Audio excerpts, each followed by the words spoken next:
కేంద్ర మంత్రి కిషన్ రెడ్డి డ్యూయల్ రోల్లో ఇంకా ఎంతకాలం కొనసాగుతారు అన్నది సస్పెన్స్గా మారుతోంది.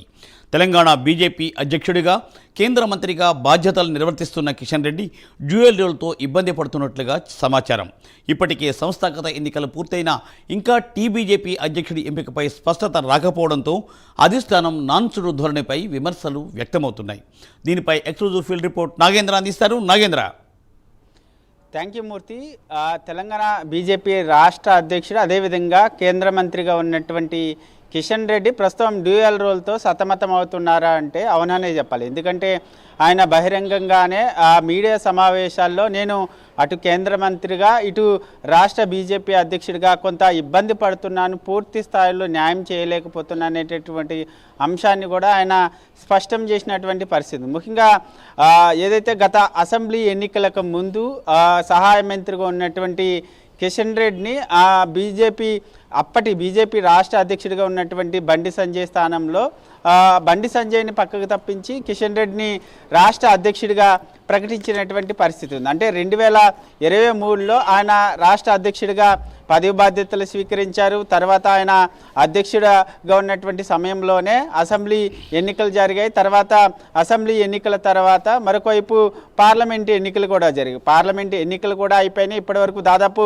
1.5 years అవుతున్నప్పటికీ ఆయన ప్రస్తుతం పార్లమెంటు ఎన్నికలు అయిన తర్వాత సహాయ మంత్రిగా ఉన్నటువంటి కిషన్ రెడ్డికి ప్రమోషన్ ఇస్తూ కూడా కేంద్ర మంత్రి పదవిని అధిష్టానం అప్పగించినటువంటి పరిస్థితి. ముఖ్యంగా ఆయనకి కేంద్ర మంత్రి పదవి ఇచ్చిన తర్వాత ఆయన ప్లేస్లో కొత్త అధ్యక్షుడిని ప్రకటిస్తారనేటటువంటి చర్చ కూడా పెద్ద ఎత్తున జరిగింది. కానీ ఇప్పుడు ఆయన ఒకవైపు కేంద్ర మంత్రి పదవి, అదేవిధంగా మరొకవైపు రాష్ట్ర అధ్యక్షుడిగా కూడా 2 పదవుల్ని ఆయన నిర్వర్తించాల్సినటువంటి పరిస్థితి ఏర్పడింది. పూర్తి స్థాయిలో ఆయన రాష్ట్ర అధ్యక్షుడి పదవి పైన కానీ అదేవిధంగా తెలంగాణ రాష్ట్రం పైన పూర్తి స్థాయిలో ఫోకస్ చేయలేనటువంటి పరిస్థితి. ఎందుకంటే ఆయన పూర్తి స్థాయిలో కేంద్ర మంత్రిగా ఉన్నటువంటి నేపథ్యంలో, బొగ్గు గనుల శాఖ మంత్రిగా ఉన్నటువంటి నేపథ్యంలో ఆ విధులు నిర్వహిస్తున్నటువంటి సమయంలో పూర్తి స్థాయిలో ఇక్కడ బాధ్యతల్ని స్వీకరించినప్పటి నుంచి కూడా పూర్తి స్థాయిలో ఆయన ఫోకస్ చేయలేనటువంటి పరిస్థితి కనిపిస్తుంది. ముఖ్యంగా ఒకవైపు ఆయన ప్లేస్లో కొత్త అధ్యక్షుడిని ప్రకటిస్తున్నారు అనేటటువంటి అంశం గత 4-5 నెలలుగా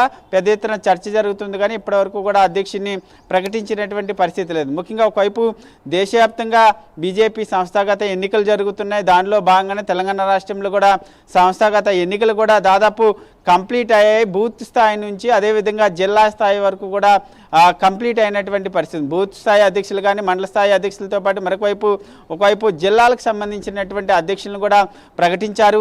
ఈ మంత్ ఎండింగ్లోనే కిషన్ రెడ్డి స్థానంలో అధ్యక్ష ఎన్నిక కంప్లీట్ అవబోతుంది. ఇప్పటికే పూర్తి స్థాయిలో కసరత్తు చేశారు. దీనికి సంబంధించి అధ్యక్షుడి ఎంపిక సంబంధించినటువంటి అంశంలో నేతలకు సంబంధించినటువంటి అభిప్రాయాలన్నింటినీ కూడా స్టేట్ లెవెల్కి సంబంధించినటువంటి ఎన్నికల అధికారి కూడా సేకరించారు. దానికి సంబంధించినటువంటి అంశంలో ఒక రిపోర్ట్ కూడా అధిష్టానానికి పంపించారనేటటువంటి చర్చ జరిగింది. ఇప్పటివరకు అధ్యక్షుడికి సంబంధించినటువంటి ఎంపిక సంబంధించినటువంటి పూర్తి స్థాయి కసరత్తు జరిగింది. కానీ అధ్యక్షుడిని ప్రకటన మాత్రం వాయిదా పడుతూ వస్తుంది అనేటటువంటి అంశం ప్రధానంగా బీజేపీ వర్గాల్లో చర్చ జరుగుతున్నటువంటి పరిస్థితి. దీనికి ప్రధాన కారణం ముఖ్యంగా అధ్యక్షుడి ఎంపిక సంబంధించినటువంటి అంశంలో చాలా కీలకమైనటువంటి నేతలంతా కూడా రేసులో ఉన్నారు కాబట్టి అధ్యక్షుడి ప్రకటన లేట్ అవుతుంది అనేటటువంటి చర్చ జరుగుతుంది. ముందు నుంచి కూడా ఒక బీసీ నేతకి ఈటెల రాజేందర్కి అధ్యక్ష పదవి దాదాపు కన్ఫామ్ అయింది. ఆయన్ని అధ్యక్షుడిగా ప్రకటిస్తారనేటటువంటి చర్చ పెద్ద ఎత్తున బీజేపీ వర్గాల్లో జరిగింది. కానీ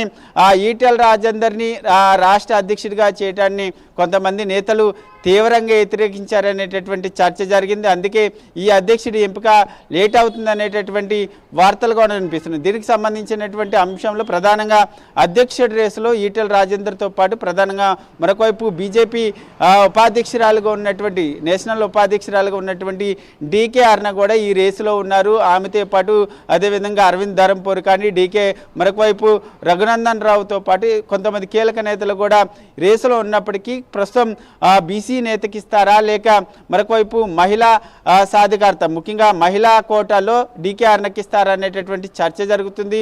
మరొక వైపు దీనికి సంబంధించినటువంటి అంశంలో నేతల మధ్య భేదాభిప్రాయాలునే అందరూ కూడా ఒకే మాట పైకి రాలేదు కాబట్టి ఈ అధ్యక్షుడికి సంబంధించినటువంటి ఎంపిక అనేది ఆలస్యం అవుతుంది. ఆ ప్రకటన కూడా మరికొంత ఆలస్యం అయ్యేటటువంటి అవకాశం కనిపిస్తుందంటూ కూడా బీజేపీకి సంబంధించినటువంటి నేతలు చెప్తున్నారు. ముఖ్యంగా నెక్స్ట్ మంత్ అంటే మార్చి మంత్ ఎండింగ్ కల్లా బీజేపీ రాష్ట్ర అధ్యక్షుడి ఎంపికకి సంబంధించి ఒక కొలిక్కి వచ్చేటటువంటి అవకాశం కనిపిస్తుంది. ఎందుకంటే ఒకవైపు ఇప్పటికే ఒకవైపు ఎమ్మెల్సీ ఎన్నికలు జరిగాయి, మరొకవైపు మరికొద్ది రోజుల్లోనే తెలంగాణ రాష్ట్రంలో స్థానిక సంస్థల ఎన్నికలు రాబోతున్నటువంటి తరుణంలో నూతన అధ్యక్షుడి ఎంపిక కంప్లీట్ అయిన తర్వాత పూర్తి స్థాయిలో ముఖ్యంగా గ్రౌండ్ లెవెల్ నుంచి పార్టీని బలోపేతం చేయడంతో పాటు అదేవిధంగా స్థానిక సంస్థల ఎన్నికలకు వెళ్ళాలనేటటువంటి ప్రధాన ఉద్దేశంతో ప్రధానంగా తెలంగాణ బీజేపీ ఉంది కాబట్టి రాష్ట్ర అధ్యక్షుడి ఎంపికకి సంబంధించి ఈ నెక్స్ట్ మంత్కి సంబంధించి ఒక కొలిక్కి వచ్చేటటువంటి అవకాశం అయితే కనిపిస్తుందని చెప్పాలి Murthy. Thank you Nagendra. Thanks.